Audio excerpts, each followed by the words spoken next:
કચ્છના 4 દિવસીય પ્રવાસે આવેલા રાજ્યના શિક્ષણ મંત્રી ડોક્ટર પ્રદ્યુમન વાજાએ ભુજના ભુજિયા ડુંગર પર નિર્મિત સ્મૃતિવન મેમોરિયલની મુલાકાત લીધી હતી. વર્ષ 2001ના વિનાશક ભૂકંપમાં જીવ ગુમાવનારા દિવંગતોની યાદમાં બનેલા આ આધુનિક અને સંવેદનશીલ સ્મારકની મુલાકાત વેળાએ મંત્રી સાથે તેમનો પરિવાર પણ જોડાયો હતો.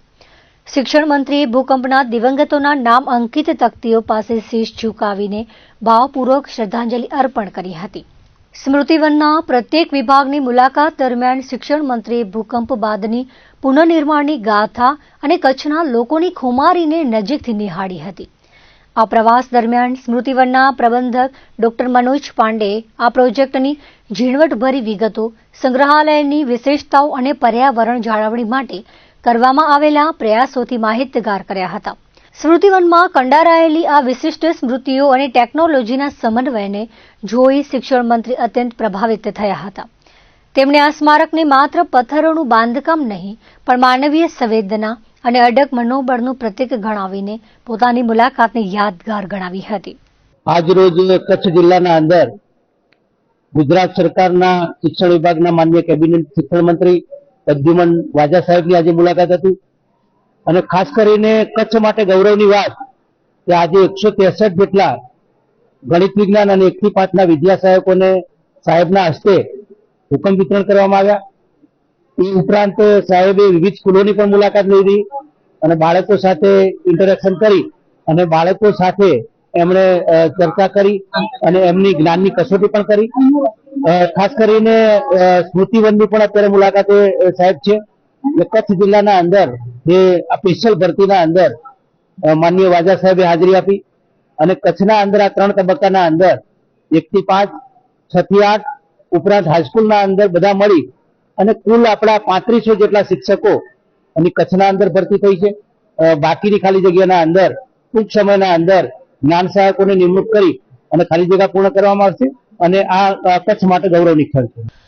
ગુજરાત રાજ્યના શિક્ષણ મંત્રી ડોક્ટર પ્રદ્યુમન વાજાએ આજે કચ્છના ભુજ સ્થિત સ્મૃતિવન સ્મારકની સપરિવાર મુલાકાત લીધી હતી. આ મુલાકાત દરમિયાન મંત્રીએ 26 જાન્યુઆરી 2001ના વિનાશકારી ભૂકંપમાં જીવ ગુમાવનારા હજારો નાગરિકોની યાદમાં તૈયાર કરવામાં આવેલા આ મ્યુઝિયમ અને સ્મારકની ઝીણવટભરી વિગતો મેળવી હતી. મંત્રીએ ભૂકંપના દિવંગત આત્માઓને યાદ કરી તેમને હૃદયપૂર્વક શ્રદ્ધાંજલિ અર્પણ કરી હતી અને આ સ્થળને આધુનિક ગુજરાતની સંવેદનશીલતાનું પ્રતીક ગણાવ્યું હતું. સ્મૃતિવનની વિશેષતાઓ અંગે વાત કરતા શિક્ષણ મંત્રીએ જણાવ્યું હતું કે વડાપ્રધાન નરેન્દ્ર મોદીના માર્ગદર્શન હેઠળ નિર્માણ પામેલું આ સ્મારક ખરા અર્થમાં અદ્ભુત અને અકલ્પનીય છે. આ માત્ર એક સ્મારક નથી પરંતુ કચ્છના ખમીર અને પુનઃનિર્માણની ગાથાનું જીવંત ઉદાહરણ છે. તેમણે ઉમેર્યું હતું કે જે રીતે ભૂકંપ બાદ કચ્છ ફરી બેઠું થયું અને વિકાસની નવી ઊંચાઈઓ સર કરી તેની સુંદર પ્રસ્તુતિ અહીં જોવા મળે છે. વધુમાં મંત્રીએ સ્મૃતિવનના વૈજ્ઞાનિક પાસાઓ પર ભાર મૂકતા કહ્યું હતું કે અહીં ભૌગોલિક પરિસ્થિતિઓ અને ભૂકંપ આવવાના કુદરતી કારણોની જે રીતે વૈજ્ઞાનિક દ્રષ્ટિકોણથી રજૂઆત કરવામાં આવી છે તે ખૂબ જ પ્રશંસનીય છે. મુલાકાતીઓ અહીં આવીને ભૂકંપ જેવી કુદરતી આપદાઓ વિશે ઊંડાણપૂર્વક સમજી શકે છે. મંત્રીએ અહીંના આધુનિક ડિસ્પ્લે અને ટેકનોલોજીના ઉપયોગની પણ સરાહના કરી હતી. ડોક્ટર પ્રદ્યુમન વાજાએ વધુમાં જણાવ્યું હતું કે આ સ્મૃતિવન આવનારી પેઢી માટે એક પ્રેરણા સ્ત્રોત બની રહેશે. આ સ્થળ માનવીય સંવેદના અને વિજ્ઞાનનો સુંદર સંગમ છે. મંત્રીની આ મુલાકાત સમયે તેમની સાથે પરિવારના સભ્યો અને નજીકના મિત્રો પણ ઉપસ્થિત રહ્યા હતા. આજરોજ પરિવાર અને મિત્રો સાથે આ સ્મૃતિવનની મુલાકાત લીધી. 26 જાન્યુઆરી 2001ના રોજ જે ગોજારો ભૂકંપ આવ્યો અને એ ભૂકંપ દરમિયાન હજારો લોકો અકાળે મૃત્યુ પામ્યા ત્યારે મૃતકોની યાદમાં આ સ્મૃતિવનનું નિર્માણ શ્રી નરેન્દ્રભાઈ મોદી સાહેબના માર્ગદર્શનમાં થયું છે. ત્યારે અદ્ભુત અકલ્પનીય નિર્માણ થયું છે. તેની સાથે સાથે વૈજ્ઞાનિક દ્રષ્ટિએ ભૌગોલિક પરિસ્થિતિ અને ભૂકંપના કારણોનું પણ ખૂબ અદ્ભુત અહીંયા દર્શાવેલું છે અને આ જે મુલાકાત દરમિયાન આ ધરતીકામ દરમિયાન મૃત્યુ પામેલા બધા જ મૃતકોને હું દિલથી શ્રદ્ધાંજલિ આપું છું. કચ્છ જિલ્લાના 4 દિવસથી પ્રવાસે આવેલા ગુજરાત સરકારના શિક્ષણ અને સામાજિક ન્યાય અધિકારીતા વિભાગના કેબિનેટ મંત્રી ડોક્ટર પ્રદ્યુમન વાજાનું જિલ્લા ભાજપના મધ્યસ્થ કાર્યાલય કચ્છ કમલમ ખાતે ભાવભીનું સ્વાગત કરવામાં આવ્યું હતું.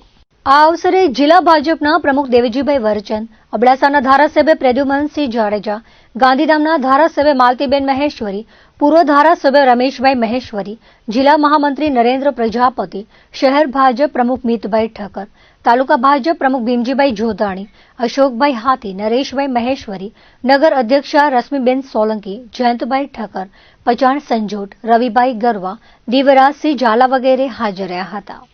લખપત તાલુકાના માતાના મઢ, કોટડા મઢ, ભાડરા, આશાપર, મુરજબાણ, કંઠોળા સહિતના 3 ગ્રામ પંચાયત હેઠળ 15 જેટલા ગામો વાંઢોમાં 15 દિવસથી પાણી નથી મળ્યું. આખરે ગ્રામજનોએ દયાપર પાણી પુરવઠા કચેરીને તાળાબંધી કરી હતી અને વિરોધ દર્શાવ્યો હતો. માતાના મઢ ગ્રામ પંચાયત સરપંચ કાસમ કુંભારે કહ્યું હતું કે 3 ગ્રામ પંચાયતમાં 15 જેટલા ગામોમાં છેલ્લા 15 દિવસથી પાણી નથી મળતું.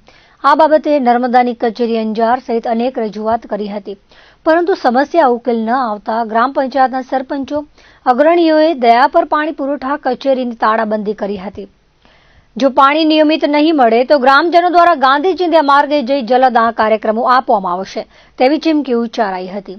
લખપત તાલુકામાં ભર શિયાળે પાણીની તંગી સર્જાઈ છે.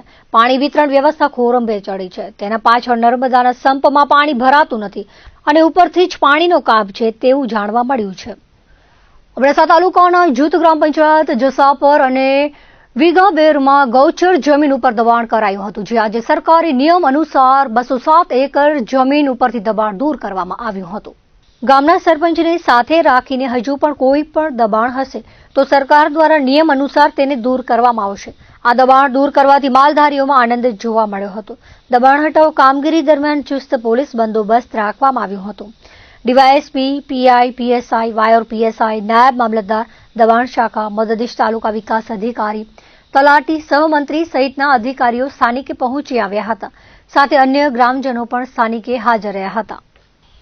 ઉત્તર ભારતના પહાડી પ્રદેશોમાં થઈ રહેલી હિમવર્ષા બાદ સતત થીજી રહેલા કચ્છ જિલ્લામાં આજે ઠંડીના મિજાજમાં થોડો ફેરફાર જોવા મળ્યો છે. છેલ્લા કેટલાક દિવસોથી અનુભવાતી હાડ થીજવતી ઠંડીના જોરમાં આજે ઘટાડો નોંધાયો છે. લઘુત્તમ તાપમાનમાં થયેલા સામાન્ય વધારાને પરિણામે સરહદી જિલ્લાના રહેવાસીઓને કાતિલ ઠંડીમાંથી અલ્પ રાહત મળી છે. ખાસ કરીને વહેલી સવારે ફૂંકાતા બર્ફીલા પવનોની ગતિમાં પણ સાધારણ ઘટાડો થતાં જનજીવન પર તેની હકારાત્મક અસર જોવા મળી છે. રાજ્યના સૌથી ઠંડા મથક તરીકે જાણીતા નલિયામાં આજે પારો ગત દિવસોની સરખામણીએ વધીને 8.6 ડિગ્રી સેલ્સિયસ નોંધાયો છે. એ જ રીતે જિલ્લા મથક ભુજમાં લઘુત્તમ તાપમાન 12.6 ડિગ્રી અને કંડલામાં 15.4 ડિગ્રી સેલ્સિયસ રહેતા સવારના સમયે અનુભવાતી ધ્રુજારીમાં ઓટ આવી છે. જોકે લઘુત્તમ તાપમાનમાં વધારો થયો હોવા છતાં ગ્રામીણ વિસ્તારો અને ખુલ્લા મેદાનોમાં હજુ પણ રાત્રિના સમયે ઠંડકનો અનુભવ થઈ રહ્યો છે. દિવસ દરમિયાન આકાશ સ્વચ્છ રહેતા અને સૂર્યપ્રકાશની તીવ્રતા વધતા લોકોએ ગરમ કપડામાંથી થોડી મુક્તિ મેળવી છે.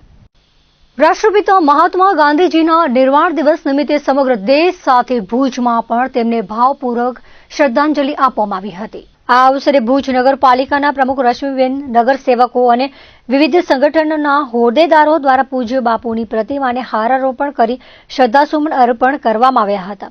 આ કાર્યક્રમમાં ઉપસ્થિત મહાનુભાવોએ ગાંધીજીના જીવન અને તેમના આદર્શોને યાદ કર્યા હતા.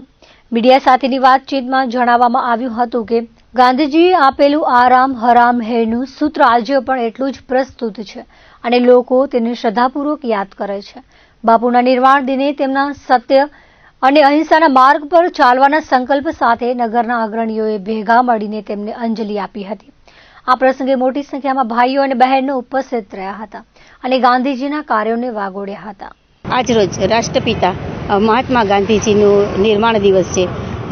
એમની પ્રતિમાને હારારોપણ કરવામાં આવ્યું. ભુજ નગરપાલિકાના નગરસેવકો, સૌ સંગઠનના હોદ્દેદારો, ભાઈઓ અને સૌ સાથે મળીને એમના જે કાર્ય જે કરેલું હતું પહેલાં એને કે આરામ હરામ હે એનું એક સૂત્ર આજ પણ લોકો એમને યાદ કરે છે અને એમના નિર્માણ દિવસ નિમિત્તે એમને હારારોપણ કરી અને શ્રદ્ધાસુમન અર્પણ કરીએ છીએ. કચ્છ જિલ્લાના મુખ્ય મથક ભુજ ખાતે રાષ્ટ્રપિતા મહાત્મા ગાંધીજીની 78મી પુણ્યતિથિ નિમિત્તે કચ્છ જિલ્લા કોંગ્રેસ સમિતિ દ્વારા વિશેષ કાર્યક્રમનું આયોજન કરવામાં આવ્યું હતું. આ પ્રસંગે કોંગ્રેસના વિવિધ હોદ્દેદારો અને અગ્રણીઓએ બાપુની પ્રતિમાને હારારોપણ કરી પુષ્પાંજલિ અર્પણ કરી હતી. બ્રિટિશ એડવોકેટ તરીકે કારકિર્દી શરૂ કરનાર અને ગુજરાતના પોરબંદરનું ગૌરવ એવા મહાત્મા ગાંધીએ સમગ્ર વિશ્વમાં એક ઉત્તમ નેતા અને સામાન્ય માનવી તરીકેની પ્રભાવશાળી છબી ઊભી કરી હતી. અખંડ ભારતના નિર્માણ માટે પૂજ્ય બાપુનું યોગદાન અતુલ્ય છે. તેમણે સાબરમતી આશ્રમથી લઈને ચંપારણ સત્યાગ્રહ અને મીઠાના સત્યાગ્રહ જેવા અનેક આંદોલનો દ્વારા દેશની એકતાના તાતણે બાંધવાનું મહત્વપૂર્ણ કાર્ય કર્યું હતું. ભારત દેશ અંગ્રેજોની ગુલામીમાંથી મુક્ત થઈ આઝાદ બને તેમ હંમેશા બાપુની પ્રાથમિકતા રહી હતી તેવું કોંગ્રેસ અગ્રણીઓએ અંજલિ આપતા જણાવ્યું હતું. આ કાર્યક્રમમાં કચ્છ જિલ્લા કોંગ્રેસના હોદ્દેદારો અને કાર્યકર્તાઓ હાજર રહ્યા હતા. આજે કચ્છ જિલ્લા કોંગ્રેસ સમિતિ દ્વારા જિલ્લા મથક ભુજ ખાતે પૂજ્ય મોહનદાસ કરમચંદ બાપુની 78મી પુણ્યતિથિ નિમિત્તે જિલ્લા કોંગ્રેસના આગેવાનો હોદ્દેદારોએ પૂજ્ય બાપુની પ્રતિમાને હારારોપણ પુષ્પાંજલિ અર્પી હતી. પૂજ્ય બાપુ અમર રહેના નારાઘોષ સાથે આ કાર્યક્રમ પૂર્ણ કર્યો હતો. બ્રિટિશના એક એડવોકેટ તરીકે અને ગુજરાતના ગૌરવ પોરબંદરમાં સમગ્ર વિશ્વ અને દેશમાં બાપુએ એક સારા આગેવાન નેતા, એક સામાન્ય માણસ જેવી પ્રતિભા ઊભી કરી હતી. અખંડ ભારતના નિર્માણ માટે પૂજ્ય બાપુનું બહુ મોટું યોગદાન છે. કોંગ્રેસ પક્ષ માટે પણ બહુ મોટું યોગદાન છે. બાપુએ સાબરમતી, ચંપારણ અનેક આંદોલનો કરી અને દેશને એકતા સાથે જોડવા એમનું સૌથી મોટું આંદોલન મીઠા માટે હતું અને દેશ કેવી રીતે આઝાદ બને અને આ ગુલામોમાંથી મુક્ત બને તે માટેની બાપુની હંમેશા પ્રાથમિકતા રહી હતી. અને કમનસીબે એક RSSના આગેવાન સામે બાપુએ ઝૂકવું પડ્યું અને ગોળીની સહન કરી અને તેમની હત્યા કરવામાં આવી. ખૂબ દુઃખદ ઘટના હતી, પણ બાપુ હજી પણ ગુજરાતીઓ અને દેશ વિદેશના લોકોના હૃદયમાં જીવિત છે ને જિલ્લા કોંગ્રેસે તેમને શ્રદ્ધાંજલિ પાઠવી છે.